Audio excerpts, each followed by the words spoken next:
भाई मेरा एक्सीडेंट हुआ था बहुत सीवियर किस्म का। पूरे जिस्म में कांच थे और पूरे जिस्म से ब्लड ख़त्म हो गया था। अम्मी का ख्वाब था कि डॉक्टर बनना है। मैं इवन के दौरात पाक में भी सोया क्योंकि मेरे पास रहने की जगह नहीं थी। मैट्रिक में भी मैंने पूरे कसूर से टॉप किया। इंटर में भी मैंने 100% स्कॉलरशिप ली पंजाब कॉलेज से और यूनिवर्सिटी में भी मैंने स्कॉलरशिप ली। तो मैंने ये डिग्री की है। इस डिग्री में मैंने इतनी स्ट्रगल की है तो मुझे इस डिग्री का तो फल भी तो मिलना चाहिए ना। अस्सलाम वालेकुम डबल एम न्यूज़ हब के साथ मैं हूँ रेहान नाज़रीन। इस वक्त कसूर शहर में मौजूद हूँ और मेरे साथ डॉक्टर मौजूद हैं जो कि डिसेबल हैं। टोटली स्कॉलरशिप पे इन्होंने अपनी डॉक्टर की डिग्री हासिल की। कहीं पे इंटर्नशिप नहीं मिल रही, जॉब नहीं लग रही और गुर्बत के हाथों तंग आ चुके हैं। तो इन्होंने रब्ता किया हमारे इदारे के साथ कि मैं चाहता हूँ कि सोशल मीडिया पर मेरी आवाज़ को बुलंद किया जाए और मैं लोगों तक अपनी आवाज़ पहुंचाना चाहता हूँ कि किस हालात में से, स्ट्रगल पीरियड में से गुजर के मैं यहाँ तक पहुँचा और जब मैंने डिग्री कंप्लीट कर ली तो अब कोई जॉब नहीं है। इनसे गुफ्तगू करते हैं। अस्सलाम वालेकुम। जी वालेकुम सलाम।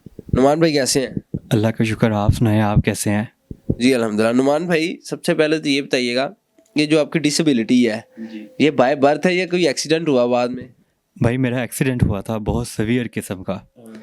तो एक्सीडेंट इतना सीवियर था कि डॉक्टर्स ने कहा था मेरे घर वाले को कि इसको आके आखिरी दफ़ा देख जाएं। इस हद तक सीरियस था क्योंकि पूरे जिस्म में कांच थे और पूरे जिस्म से ब्लड ख़त्म हो गया था और डॉक्टर्स ने मेरी जान बचाने के लिए इधर आईवी लाइन लगाई थी। इस हद तक मेरा एक्सीडेंट सीरियस था।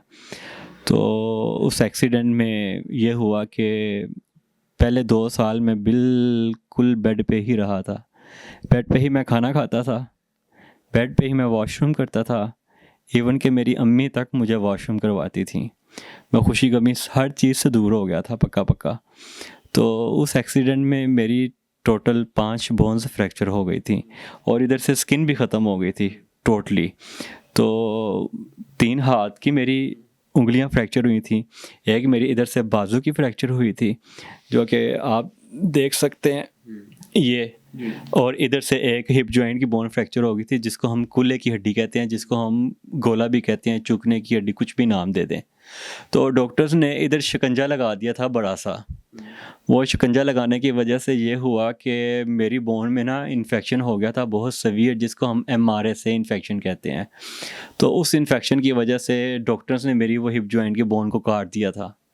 तो वो काटने की वजह से जो मेरी टांग है वो तकरीबन 4 से 5 इंच शॉर्ट हो चुकी है। तो अब आप मेरी ये डिसेबिलिटी देख सकते हैं, जो मेरी टांग 4 से 5 इंच शॉर्ट है। ठीक है, बताइएगा, जब ये एक्सीडेंट हुआ तब आप स्टडी कर रहे थे? जी मैं तब स्टडी कर रहा था। मैं यूनिवर्सिटी से 100% स्कॉलरशिप पे डॉक्टर की डिग्री कर रहा था, अल्हम्दुलिल्लाह, डॉक्टर ऑफ फिजियोथेरेपी की। एक्सीडेंट से पहले की जो मेरी स्ट्रगल है वो ये थी कि मैं दस्तरखान से खाने खाता था। मैं यूनिवर्सिटी लिफ्ट ले के जाता था।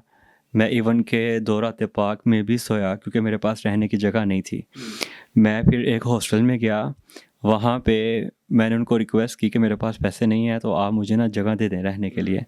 तो उन्होंने क्या किया कि उन्होंने मुझे ना एक खुड्डे के नीचे ना वो जगह दे दी। कमरा होता है जो छोटा सा, सीढ़ियों के नीचे खुड्डा होता है वहाँ पे। तो वहाँ पे चूहे भी थे, वहाँ पे इतनी गंदा था वो। मैंने फिर उसको साफ़ किया। वहाँ पे पंखा भी नहीं था गर्मियों में, लेकिन वो मुश्किल वक्त गुजारना था ना, इसलिए मैंने फिर वो वहाँ पे वो टाइम गुजारा। तो इतनी स्ट्रगल थी मेरी यूनिवर्सिटी, सारा सारा दिन मैं भूखा रहता था। ये हालात ख़राब होने की वजह से था सब? जी, ये घर के हालात उस तरह के थे ना, क्योंकि अब्बू जो हैं वो सब्ज़ी का काम करते हैं।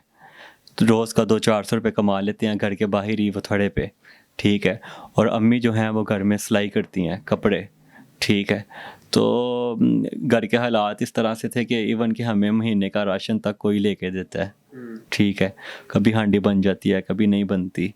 तो इन हालात में घर की सपोर्ट कुछ नहीं थी, लेकिन वो अम्मी का ख्वाब था कि डॉक्टर बनना है। ठीक है, तो अम्मी को ख्वाब पूरा करने के लिए वो सफ़र शुरू किया मैंने। मैट्रिक में भी मैंने पूरे कसूर से टॉप किया। इंटर में भी मैंने 100% स्कॉलरशिप ली पंजाब कॉलेज से और यूनिवर्सिटी में भी मैंने स्कॉलरशिप ली। बीच में ये एक्सीडेंट का फेज़ आ गया।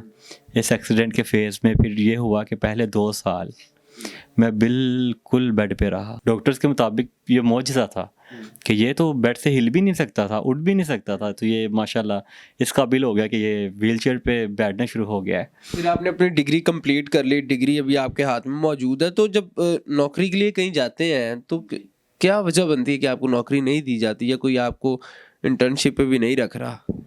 बात ये है कि मैंने इंटर्नशिप्स वगैरह तो की हैं, ठीक है, लेकिन वो इंटर्नशिप तो सारी ज़िंदगी करते रहो, जॉब नहीं मिलती। मसला ये है क्योंकि वो यहाँ यहाँ तक के कसूर के एमपीए को भी मिला हूँ, एमएनए को भी मिला हूँ, स्पीकर पंजाब असम्बली को भी मिला हूँ। मुल्क के हालात आपके सामने ही हैं, क्या मुल्क के हालात हैं।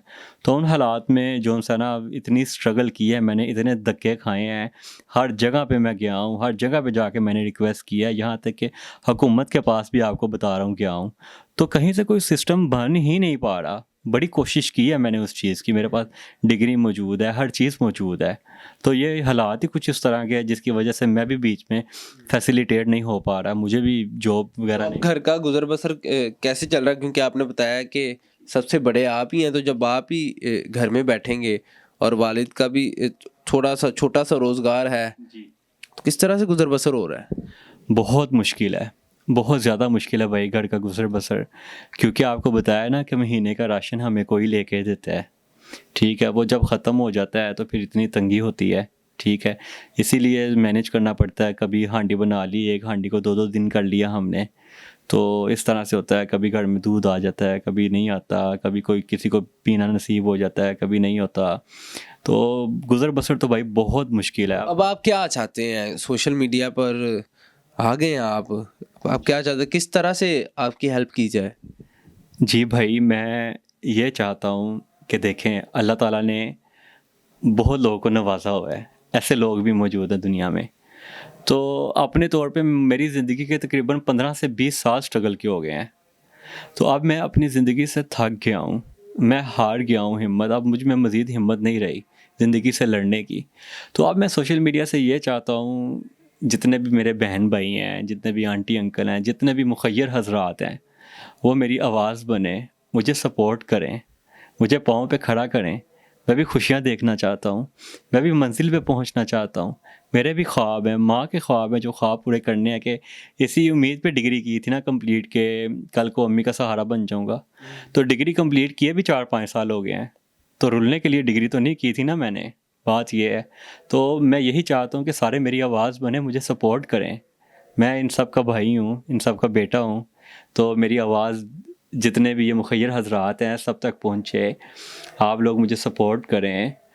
आप लोग अगर सपोर्ट नहीं कर सकते तो इस वीडियो को आप अपने सारे सर्कल में शेयर करें, ये भी आपका सदका जारिया होगा अगर आप इस वीडियो को भी शेयर करेंगे तो सबको। जी नाजरीन, अब मैं बेसिकली अपना फिजियोथेरेपी का क्लिनिक बनाना चाहता हूँ, असिस्टेंट रख के। वो फिजियोथेरेपी जो है वो तो मतलब आप खुद डिसेबल हैं, तो किस तरह से मैनेज कर पाएंगे अगर आप क्लिनिक बना भी लेते हैं? जी, बेसिकली यही आपको बता रहा हूँ कि मैं असिस्टेंट रखूँगा, तो जो हार्ड फिजियो होगी वो असिस्टेंट करवाएगा, जो लाइट फिजियो होगी वो मैं करवाऊँगा। जैसे कि असेसमेंट मैं खुद करूँगा, उसके अलावा जो टेंस वगैरह हमारी मोडेलिटीज़ कुछ होती हैं वो इजीली यूज़ कर सकते हैं हम डिसेबिलिटी में भी, वो मैं करूँगा। तो जो हार्ड एक्सरसाइजेज़ हैं वो असिस्टेंट करेगा। तो मैंने ये डिग्री की है, इस डिग्री में मैंने इतनी स्ट्रगल की है, तो मुझे इस डिग्री का तो फल भी तो मिलना चाहिए ना। डन हो गया, डन हो गया। जी नाज़रीन, आपने नुमान भाई की तमाम गुफ्तगू जानी, बल्कि डॉक्टर नुमान की, और इन्होंने बताया कि किस तरह से इन्होंने डिग्री की और इस वक्त कोई पुरसाने हाल नहीं, यहाँ जो सही सलामत हैं वो भी डिग्रियां लेकर धक्के खा रहे हैं, तो भाई तो डिसेबिलिटी के साथ फिर डेफिनेटली डिमोटिवेट हो जाएगा, क्योंकि कोई भी जॉब देने को तैयार नहीं होता। डॉक्टर का नंबर जो है वो स्क्रीन पर मौजूद है, आप रब्ता कर सकते हैं, और आप अगर फिज़िकली आके विज़िट करना चाहें तो कर सकते हैं, क्योंकि नुमान भाई ने मुझे कहा था कि मैं लाहौर आपके ऑफिस आ जाता हूँ इंटरव्यू देने, लेकिन मैंने कहा नहीं, मैं खुद कसूर आऊँगा। अब लाहौर से कसूर ट्रैवल करना, और ये ट्रैवल करने का मकसद सिर्फ यही था कि कहीं हम कोई गलत बंदे को प्रमोट तो नहीं कर रहे, किसी ऐसी बंदे की स्टोरी तो नहीं आप तक पहुँचा रहे जो फेक है, या वो बिल्कुल ठीक ठाक अगर वो कह रहा है कि भाई मैं सोशल मीडिया पर आकर लोगों से हेल्प मांगना चाहता हूँ या कोई मुझे सपोर्ट कर दे। तो हम आए हैं, मैंने खुद विज़िट किया है, देखा है हालात, और मोहल्लेदारों से भी पूछा है। ये जितनी भी इन्होंने बातें की तकरीबन इनमें कोई 19-20 का फ़र्क भी नहीं होएगा। तो आपने वीडियो तमाम देख ली, कमेंट सेक्शन में अपनी राय से भी आगाह कीजिएगा और जितना हो सके सपोर्ट कीजिएगा, वीडियो को शेयर कीजिएगा और हमें दीजिएगा इजाज़त। अल्लाह हाफिज़।